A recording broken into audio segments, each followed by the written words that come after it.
بسم اللہ الرحمن الرحیم۔ السلام علیکم، آپ دیکھ رہے ہیں الف نیوز اور میں ہوں آپ کے ساتھ ماجد علی۔ شامل کرتے ہیں آج کی ہیڈ لائن۔ امریکہ اور برطانیہ کا افغانستان میں ایک بار پھر فوج بھیجنے کا اعلان، بڑی وجہ سامنے آ گئی۔ طالبان کا غزنی، ہرات اور قندھار پر بھی قبضہ، کابل کا کئی شہروں سے رابطہ منقطع۔ دنیا بھر کے مسلمانوں کے لیے عمرہ کی سعادت کے دروازے آج سے کھل گئے۔ غیر ملکی عمرہ زائرین کا پہلا قافلہ آج رات نائجیریا سے جدہ ایئرپورٹ پر پہنچے گا۔ طالبان کی تیز رفتار پیش قدمی، ترکی نے کابل ایئرپورٹ کے بارے بڑا اعلان کر دیا۔ بھارتی راکٹ اڑان بھرنے کے 5 منٹ بعد گر کر تباہ۔ ترکی میں آگ لگنے کے واقعات کے بعد سیلاب نے بھی تباہی مچا دی، 17 افراد ہلاک۔ صدر ہوتا تو افغانستان سے امریکی افواج کا انخلاء شرائط کے ساتھ ہوتا۔ سابق امریکی صدر ڈونلڈ ٹرمپ کا اہم بیان، جو بائیڈن پر سخت تنقید۔ افغانستان میں امن قائم کرنا عالمی برادری کی مشترکہ ذمہ داری ہے، وزیراعظم عمران خان۔ پاکستان اور دنیا بھر کی خبروں سے واخب رہنے کے لیے الف نیوز کو سبسکرائب کر لیں اور بیل آئیکن کو کلک کرنا نہ بھولیے گا۔ ناظرین، اپنی آرا کا اظہار کومنٹ سیکشن میں لازمی کیجیے گا۔ ہیڈ لائنز آپ نے جانی، اب بڑھتے ہیں خبروں کی تفصیلات کی طرف۔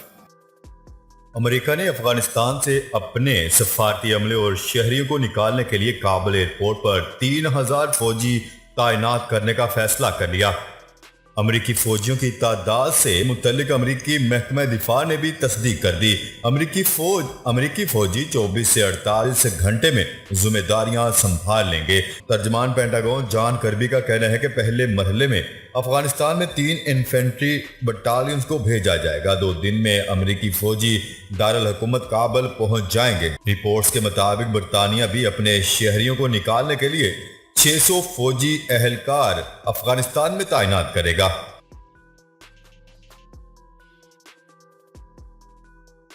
خبر کے اگلے حصے میں بات کرتے ہیں۔ طالبان نے افغانستان کے 3 اہم شہروں غزنی اور ہرات اور قندھار پر بھی قبضہ کر لیا، جس کے باعث دارالحکومت کابل کافی حد تک ملک کے دیگر حصوں سے کٹ گیا۔ امریکی میڈیا کی رپورٹ کے مطابق افغانستان سے امریکی اور اتحادی افواج کے انخلاء کے بعد سے افغان فورسز اور جنگجوؤں کے درمیان ہلاکت خیز لڑائی کا سلسلہ جاری ہے، اور افغانستان کے 34 میں سے 12 صوبائی دارالحکومت طالبان کے قبضے میں آ چکے ہیں، جبکہ اسٹریٹجک اہمیت کے حامل شہروں غزنی اور ہرات پر قبضے کے بعد دارالحکومت کابل کے محاصرے میں اضافہ ہو رہا ہے اور اس کا رابطہ ملک کے دیگر حصوں سے کٹ گیا ہے۔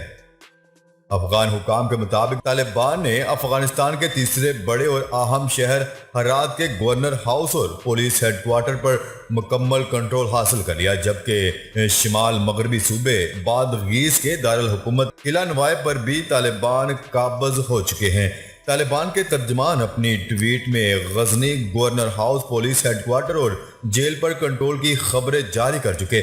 اس طرح غزنی صوبائی کونسل کے سربراہ ناصر احمد فقیری کے مطابق شدید طویل لڑائی کے بعد کابل کی جانب جانے والے اہم شہر غزنی پر قبضہ کر چکے۔ خبر کے اگلے حصے میں بات کرتے ہیں۔ دنیا بھر کو اس وقت کورونا اور اس کی خطرناک ویریئنٹس کا سامنا ہے، جن کی وجہ سے اب تک 35 لاکھ سے زائد افراد لقمہ اجل بن چکے۔ سعودی عرب میں بھی گزشتہ سال اس موذی وبا کی وجہ سے مسجد الحرام اور مسجد نبوی سمیت تمام ہزاروں مساجد بند کر دی گئی تھی۔ کئی ماہ تک عمرہ کا سلسلہ بھی بند رہا۔ گزشتہ سال اکتوبر میں عمرہ کی اجازت دینے کا اعلان ہوا تھا، مگر ابتدائی طور پر یہ سہولت سعودیہ میں مقیم تارکین اور مقامی افراد کو ہی حاصل تھی۔ باقی ممالک کے مسلمانوں کو 1.5 سال تک عمرہ اور مقامات مقدسہ کی زیارت سے محروم رہنا پڑا۔ آج سے غیر ملکی مسلمان بھی عمرہ کی ادائیگی کے لیے سعودی عرب پہنچ سکیں گے۔ العربیہ نیوز کے مطابق بیرون ملک سے عمرہ زائرین کا پہلا کارواں آج رات 9 بجے افریقی ملک نائجیریا سے جدہ کے کنگ عبدالعزیز انٹرنیشنل ایئرپورٹ پر پہنچے گا۔